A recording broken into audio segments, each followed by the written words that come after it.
Sesuai dengan judul yang kami pilih, apakah kemudian ini akan menjadi pintu, menjadi gerbang bagi sosok-sosok lainnya yang mungkin juga tersangkut dalam kasus ini? Setelah KPK menetapkan Sekjen PDIP Hasto Kristianto sebagai tersangka dugaan pemberian suap terhadap mantan Komisioner KPU Wahyu Setiawan, kemudian juga dalam upaya perintangan penyidikan. Nah, apakah juga ini betul-betul upaya penegakan hukum atau sekedar politisasi belaka? Untuk bisa berbicara lebih lanjut mengenai hal ini, nanti kita akan dengarkan bagaimana keterangan para narasumber, termasuk juga menilai apakah cukup tepat keputusan yang diberikan ataupun juga disampaikan oleh KPK. Sudah hadir di samping saya tentunya sebagai Wakil Ketua KPK 2007 sampai 2011 Bapak Muhammad Yasin. Assalamualaikum warahmatullahi wabarakatuh. Selamat malam Pak Yasin. Malam. Ya, kemudian juga sudah hadir di samping saya selaku kuasa hukum dari Mas Hasto Kristianto, yaitu ada Mas Alfon Kurnia Palma. Selamat malam. Assalamualaikum warahmatullahi wabarakatuh. Mas Alfon. Waalaikumsalam, Mbak Putri.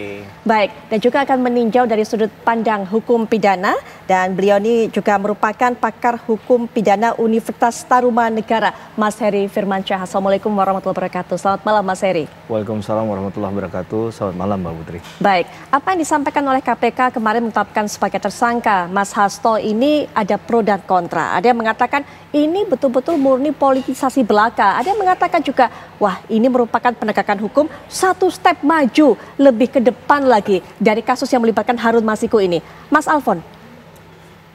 Jadi beginilah ya. Pertama-tama mungkin kita melihat dulu gitu ya, ketercukupan bukti. Oke. Ya, untuk menilai apakah di situ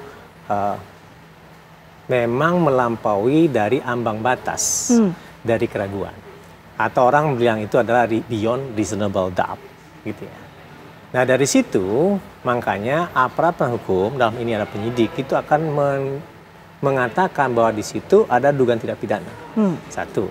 Dan kemudian kedua, di situ ada pelakunya, gitu. Nah sekarang, kalau semisalnya kita lihat berdasarkan dari surat pemberitahuannya, gitu kan, ini kan SPDP baru ya. Iya.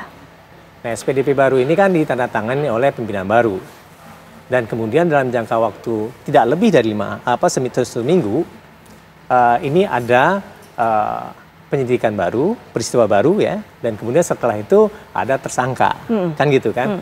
Nah dalam logika ini sebenarnya apa sih yang jadi bukti-bukti yang bisa dipergunakan sehingga itu bisa menetapkan atau mengatakan bahwa ini sudah melebihi ambang batas keraguan, sehingga di situ ada dugaan tidak pidana dan itu adalah orangnya, gitu kan, sebagai seorang tersangka, gitu kan. Nah kalau semisalnya dilihat pada saat ini, pertama Mas Hasto itu tidak pernah diperiksa, gitu kan, kecuali dengan SPDP sprindik lama dari Wahyu Setiawan, gitu ya. Betul. Dan ya waktu itu kejadian dengan perampasan dari aset dari Kusnadi ketika itu, gitu kan. Nah itu kita katakan perampasan karena dilakukan tidak sesuai dengan hukum atau melawan hukum, gitu kan. Nah sesuatu atau barang yang diambil atau dipergunakan tanpa prosedur hukum itu melawan hukum. Dan prinsip hukumnya, sesuatu yang melanggar hukum itu tidak bisa dijadikan alat bukti sebenarnya, gitu kan. Nah jadi di situ kalau misal dikatakan bahwa itu menjadi barang elektronik, gitu kan, jadi pertanyaan apakah ini merupakan suatu alat bukti yang sah? Satu. Kemudian kedua, keterangan-keterangan tadi, pertanyaan keterangan siapa, gitu kan, yang kemudian merefer kepada ini memang ada orang yang menyuruh, gitu kan, untuk merintangi, misal kata pimpinan KPK kemarin itu untuk mencelup, gitu kan. Nah pertanyaannya, gitu kan, handphone ya, mencelupkan HP, ya mencelupkan handphone. Nah apakah yang dimaksud itu adalah klien kami, gitu ya. Nah itu kan pertanyaan-pertanyaan, gitu kan, sehingga bukti-bukti itu harus jelas, harus kuat, dan itu menjadi prima dia, gitu kan. Kami menilai dengan jangka waktu yang sangat minim, dan kemudian kalau misalnya ini adalah SPDP baru, yang mana dia alat bukti. Kalau misalnya yang lama dia sudah ingkrah, Betul, betul. Kan ya, gitu kan, ya, sudah betul, ingkrah betul, kan. Betul. Dan kemudian kalau misalnya yang lama berdasarkan putusan Wahyu Setiawan itu Ya. sebenarnya di dalam halaman 160 sampai 161 fakta persidangan mengatakan bahwa tidak ada uang dari klien kami. Itu hakim loh yang bilang dan pertimbangan hakim loh ya. Nah, jadi itu makanya dikatakan kalau semisal bukti-bukti itu masih bisa diragukan, pertanyaannya apakah ini penegakan hukum? Itu jadi pertanyaan kan. Dan oleh sebab itu makanya kami menilai bahwa ini memang lebih kental dengan adanya politisasi sebenarnya gitu kan. Atau ada peristiwa-peristiwa politik yang di belakang ini gitu kan. Karena sebelumnya memang kan Ibu Megawati mengatakan akan diaud-aud. Dan kemudian setelah itu muncul kan spanduk-spanduk. Kan gitu kan. Setelah spanduk-spanduk Mas Hasto ditetapkan sebagai tersangka. Setelah ini kita nggak tahu. Jadi ini ada hubungannya Mas Alfon. Itu yang mau kita coba nggak Mas tahu. Alfon katakan. Dengan Kita nggak kongres tahu. yang akan berjalan. Kita nggak tahu. Karena dalam pidana itu nggak ada kausalitas ya. Nah, gitu kan. Nah, tetapi itu sangat sulit ya, sangat sulit untuk kita mengatakan masa iya sih gitu kan. Kan gitu. Nah, jadi ini menjadi suatu pertanyaan mendasar sih. Apakah satu penetapan tersangka itu memang berdasarkan alat bukti yang kuat dan tidak bisa diragukan gitu kan. Dan kemudian ada peristiwa yang lain yang inline dengan itu. Pertanyaannya adalah apakah memang ada hubungannya atau tidak jadinya gitu kan. Tapi kalau Mas Alfon katakan kental ke arah sana sebenarnya politisasi begitu. Apa kemudian yang coba menurut bacaan dari Mas Alfon dan rekan-rekan PDIP, apa yang coba kemudian upaya diganggu kestabilan dari PDIP ini dengan kemudian menggeret Mas Hasto sebagai tersangka? Ya, itu udah analisis politik kan. Kan gitu. Kan kita berbicara tentang konteks hukumnya kan. Dan kemudian itu sangat sulit orang akan mendinai. Kan gitu ya. Baik. Soal bukti-bukti baru yang seharusnya memang ada kalau ditetapkan sebagai Mas Hasto ini sebagai tersangka karena diperiksanya pada saat kemarin pada peristiwa yang sudah ingkrah, bahkan juga terpidananya kan sudah keluar begitu kan Mas Heri. Pandangan Mas Heri sendiri mengenai harusnya ada dihadirkan bukti-bukti baru ini. Iya, memang alat bukti itu menjadi hal yang krusial dalam hal proses penyidikan, Mbak ya. Karena tidak mungkin dijalankan proses penyidikan kalau tidak dicukupi minimum 2 alat bukti. Maka tentu bagi tersangka penting untuk mengetahui dengan dasar apa kemudian ditetapkan menjadi tersangka. Apakah dari 2 alat bukti yang dimaksud itu apa, kemudian apa relevansinya, apalagi ini kan dikaitkan dengan perkara yang sebenarnya orangnya sendiri belum ketemu ya. Harun Masiku ini mungkin ini udah tahun kelima ulang tahunnya untuk perkaranya, sedangkan orangnya nggak pernah muncul di publik. Nah, ini menjadi kesulitan adalah hampir kelima ya, karena Januari 2020 hampir kelima. Ya kita genapkan kelima lah ya gitu ya. Jadi dalam konteks tadi memang perhatian yang paling penting adalah dalam hal penetapan 2 alat bukti tadi. Apakah minimum 2 alat buktinya sudah tercukupi atau tidak. Nah, tentu ini langkah pembelaan yang menurut saya umumnya pasti akan dilakukan oleh siapapun yang kemudian ditetapkan menjadi tersangka. Kasus ini kemudian menjadi perhatian dan kemudian menjadi persoalan dikarenakan menurut saya terlalu lama dalam hal penanganan perkaranya. Tadi saya singgung hampir mencapai tahun kelima. Kalau kita sepakati ini sudah tahun kelima begitu ya. Apa yang sebenarnya sudah dilakukan oleh KPK pada saat itu? Apakah kemudian perkara ini jalan tapi kemudian jalan di tempat, begitu kan? Sehingga kalau kita lihat dari kecukupan waktu kita bisa berdebat. Apakah tahun kelima itu untuk menetapkan Pak Hasto menjadi tersangka karena kasusnya Harun Masiku ini adalah ada relevansinya? Apakah ada proses yang dijalankan? Itu dulu yang menurut saya perlu bisa kita buat clean and clear dulu agar ini terlihat bahwa ini tidak dipolitisasi, tidak dikriminalisasi. Nah, masalahnya tidak ada statement yang jelas dari awal secara resmi oleh pihak KPK sebelumnya menurut saya. Terhadap kasus Harun Masiku ini apa saja yang sudah dilakukan dan mengapa sulit untuk ditemukan. Minimal dipastikan apakah Harun Masiku ini masih ada atau orangnya sudah tidak ada. Kalau seandainya tidak ada, meninggal dunia kan bisa dijelaskan secara publik, secara logika semua orang pasti bisa memahami, Mbak Putri. Kemudian kalau kita kaitkan dengan kasusnya di awal, ini kan berkaitan dengan pergantian antar waktu. Itu sebenarnya sudah clear di PKPU 6 tahun 2019, Bang. Ada Undang-Undang Pemilu 7 tahun 2017, Undang-Undang tentang DPR 17 tahun 2014 juga sudah mengatur hal itu. Nah, apakah itu menjadi kewenangan dari pihak partai politik, kemudian dianggap salah oleh KPK, kemudian ini ditarik ke ranah pidana karena dianggap Pak Hasto katakanlah offside di situ misalnya, itu kan harus dibuktikan juga. Nah, sehingga ini clean and clear. Belum lagi kalau kita melihat ada keterangan yang digali sebelumnya Pak Yasona Lawli sempat dihadirkan di KPK, itu juga berkaitan dengan masalah PAW itu yang menurut saya gitu ya. Jadi kemudian ada fatwa yang diajukan oleh Pak Yasona, dan kemudian ini sepertinya membuat dalam tanda petik ya, hasil dari itu jalan tol untuk penetapan tersangka tadi. Kita nggak tahu apa hasil pemeriksaan kemarin. Tapi menurut saya itu yang penting juga untuk diketahui oleh publik. Apa hasil dari pertemuan itu kan? Sehingga keterangan saksi ini memperkuat atau memperlemah atau tidak ada hubungannya. KPK memanggil Pak Yasona ternyata nggak ada hubungannya. Itu juga harus dijelaskan ke publik. Jadi ini clean and clear Mbak Putri. Karena di luar sana masih banyak orang yang berpikiran bahwa kasus ini tidak murni hukum misalnya. Tapi ada politisasi di dalamnya. Tapi memang di kasus politik ya semua orang yang bermain di politik harus siap dengan konsekuensi semacam ini menurut saya begitu ya. Karena siapapun akan menghadapi hal yang sama. Cuman bagaimana kita meluruskan kasus ini dari awal, apakah murni hukum atau tidak, ya tadi saya katakan, yang paling jelas adalah minimum 2 alat bukti tadi. Dari dasar mana kemudian penetapan itu bisa ditarik, disimpulkan demikian.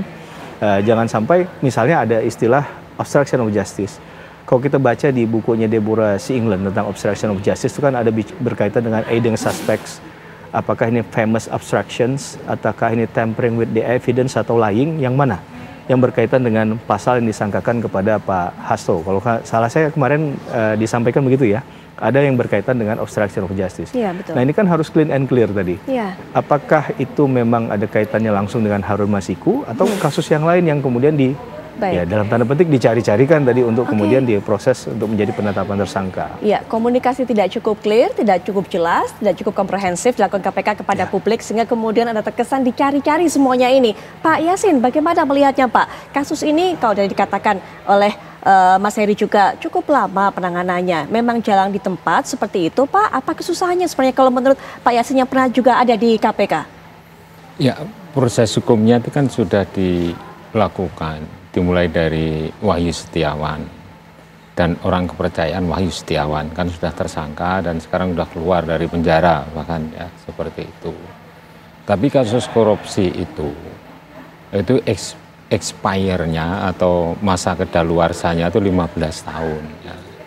Kalau ini katakanlah masih berjalan 5 tahun, sedangkan yang lain yang diduga ada keterlibatan dengan kasus penyuapan Wahyu Setiawan itu ya pasti akan ditelusuri oleh pihak penegak hukum yang dalam hal ini adalah KPK.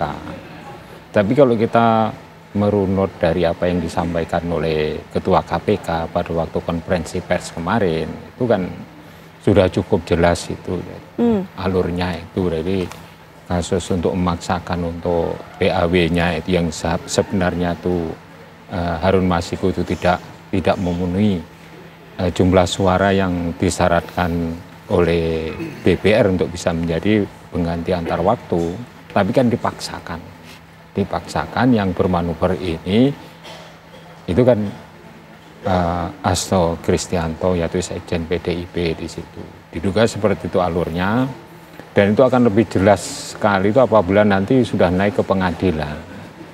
Jadi bukti apa yang dikumpulkan pada waktu expose, saya kira exposenya atau gelar kasus itu berkali-kali ya. Dari hari Senin, hari Selasa, hari Rabu itu biasanya sore itu selalu gelar kasus. Kemudian pimpinan KPK tidak serta-merta untuk menetapkan bahwa ini naik ke tingkat penyidikan. Itu apabila bukti-buktinya itu tidak lengkap. Dan di situ terjadi dialog yang luar biasa dihadiri oleh tim penyelidik, tim penyidik, dan tim penuntut umum. Jadi untuk kerangka penerusan kasus ini dibahas sekaligus dalam satu atap. Jadi kita yang di luar memang menduga-duga ya enggak apa-apa ini kan. Kan dinamika yang ada penegakan hukum, orang menduga bahwa ini rekayasa. Karena publik juga berpendapat Pak, kemarin cukup lama dia begitu stuck ada di tempat saja. Nah ketika kemudian ganti pimpinan KPK-nya baru kemudian Pak diungkit-ungkit ini Pak. Ya ini kan menjelang pergantian KPK kan akan ada tangkap tangan terhadap Harun Masiku yang diduga ada di bandara. Ini kita kalau kita melihat melalui media ya kan seperti itu. Kemudian ada yang namanya kewenangan KPK untuk melakukan penyadapan itu tidak serta-merta diungkapkan di dalam siaran pers atau dimanapun juga kecuali di pengadilan. Yang kita tidak tahu. nanti bisa saja masyarakat itu akan terkaget-kaget pada waktu rekamannya itu dibuka di pengadilan. Itu tidak kali pertama, berkali-kali itu seperti itu. Ya, apa yang tidak diketahui oleh masyarakat nantinya itu munculnya di pengadilan, baru kita terperangah. Oh ini ternyata, walaupun itu merupakan suatu petunjuk ya.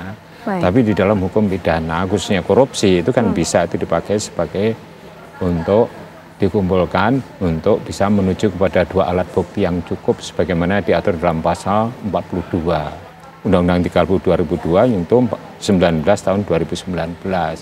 Jadi sebagian aturan pasal yang ada di Undang-Undang 30 itu ada yang masih hidup itu. Misalnya mengenai pimpinan KPK itu adalah mengenai KPK itu adalah lembaga negara yang independen dalam melaksanakan tugas dan fungsinya bebas dari pengaruh manapun juga, itu adanya di Undang-Undang 30 itu. Tapi itu juga masih bisa dilaksanakan nempel ke Undang-Undang 19 tahun 2019 itu. Misalnya hal-hal yang seperti itulah gitu. Jadi intinya boleh kita membahas ya dinamikanya itu dengan wah ini keras atau erat dugaannya dengan kasus ini rekayasa atau dihubung-hubungkan itu ya boleh-boleh saja. Tapi kalau proses hukum nanti ya murni itu penegakan hukum. Kalau selama saya ada di KPK ya, saya 8 tahun ya, periode pertama ikut tapi sebagai direktur, periode 2 sebagai unsur pimpinan, wakil ketua itu. Baik. Itu irama kerjanya KPK ini udah tahu memang seperti itu. Tahan dulu Pak, kalau Pak Yasin mengatakan irama kerja KPK sudah tahu, sudah betul-betul paham, itu mungkin bisa dijelaskan. Karena tadi Pak Yasin juga katakan bahwa KPK ini pasti sudah mengantongi bukti yang cukup untuk bisa menetapkan tersangka walaupun tidak memanggil, meminta keterangan dari Mas Hasto. Nah apakah kemudian dengan irama seperti ini Pak, artinya ini menjadi pintu pembuka, nanti bakal ada lagi nih Pak yang tersangkut juga terkait juga dalam kasus ini. Nanti Pak Yasin juga bisa berikan pandangan, tapi setelah jeda kami akan jeda sejenak. Apa kabar Indonesia Malam akan segera kembali sesaat lagi.